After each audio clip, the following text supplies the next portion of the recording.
Dans un moment stylistique inspiré de jeux aussi divers et variés que Ico, Resident Evil 4 ou même, je ne sais pas moi, Binary Domain, vous avez la possibilité d'imaginer que le jeu vidéo tel qu'il vous a été proposé en 2013 était orchestré autour d'une idée très simple, la carte de l'escorte. Quand on joue la carte de l'escorte en étant un game designer, cela veut dire que l'on va essayer de créer un rapport intimiste entre deux personnages dont l'un des deux sera le protagoniste et l'autre sera une création vidéoludique numérique du monde, de l'incroyable capacité artistique que les gens ont à faire des choses et que vous aurez donc des dialogue et une situation où vous aurez la possibilité de sonder les incroyables, terribles moments de la réflexion de l'être humain. C'est ce qui vous a été proposé dans BioShock Infinite, c'est ce qui vous a été proposé dans The Walking Dead, et c'est aussi ce qui vous a été proposé dans The Last of Us, car en 2013, l'on faisait des jeux où l'on escorte. On ne sait pas précisément pourquoi, mais on a décidé que c'était comme ça, que c'était le plus aisé de faire une histoire vidéoludique de nos jours, et ce jeu-ci, The Last of Us, est peut-être bien l'un des meilleurs jeux de 2013. Je vous en dirai davantage dans cet épisode de Critique Cruelle.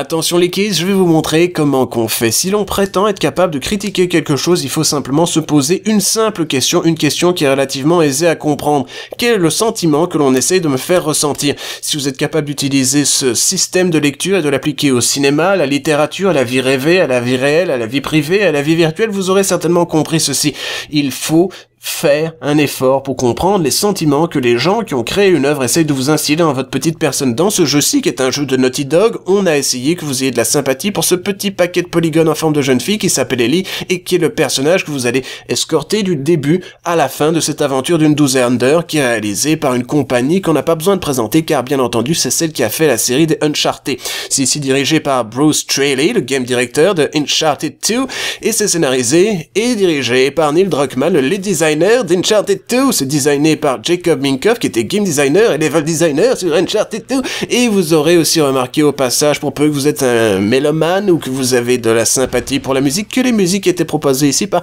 Gustavo Santaolalla qui a travaillé sur Brokeback Mountain, Babel, ou plus particulièrement un petit film de Pedro Almodovar qui a beaucoup de sympathie par chez moi, bien entendu, Amores Perros, qui est un film assez extraordinaire quand on y réfléchit de manière plénipotentiaire. C'est ici un titre qui vous propose simplement l'histoire la plus radio-cliché de l'histoire des histoires radio-clichés de l'histoire de radio-clichés. Il est donc ici question d'un homme qui s'appelle Joel, joué par Troy Baker, vous savez, il était le Joker dans l'atrocement mauvais Arkham Origins, ou l'autorité Booker DeWitt dans BioShock Infinite. C'est un type, c'est un acteur qui a une grande capacité vocale. Il sait faire grave, mais il sait faire aussi mignon comme ça. Et il sait faire des tas de choses avec son corps qui sont assez remarquables. C'est tout simplement un jeu qui essaie de vous raconter une histoire totalement éculée. Dans le futur, il y a des bizarres fungus cordyceps qui sont totalement réalistes d'un point de vue de la chimie. Je vous en parlerai davantage un autre jour. Il y a donc des fungus qui sont capables de se développer dans le cerveau des gens et qui les transforment en gens méchants, un peu zombifiques là, et des trucs comme ça. Et vous avez donc le système de combat dedans Uncharted avec un système de crafting qui a été rajouté par-dessus au système d'infiltration de Manhunt, car c'est un jeu qui n'a absolument rien de particulier à vous proposer non plus dans le domaine du gameplay,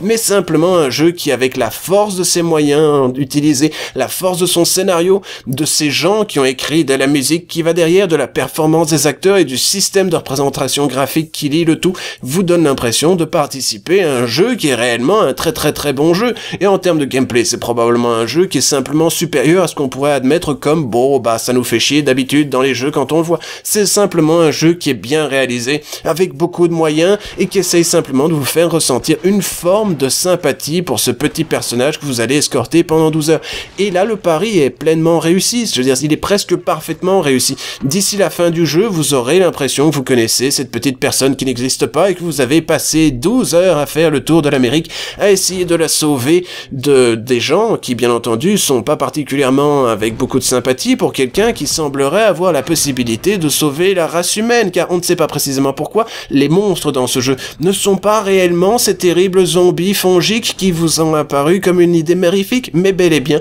les êtres humains, car c'est bien entendu là quelque chose que l'on peut dire sur l'intégralité de ce qu'on a vu tous les jours, c'est que les êtres humains sont des monstres sans nom, et que quand on l'a ceci dans un système dystopique, on se rend compte de ceci, c'est que ce n'est pas ici le bloater qui est un espèce de tank à la Left 4 Dead qui est le plus dangereux, mais les gens qui sont joués bizarrement par Nolan North, parce que Nolan North il est dans ce jeu et il joue un type que vous avez vraiment pas envie de le rencontrer, qui est vraiment effrayant et tout ça, et l'un dans l'autre on peut remarquer aussi ceci, c'est un studio qui est ici en train de créer probablement l'une des œuvres les plus touchantes de sa génération.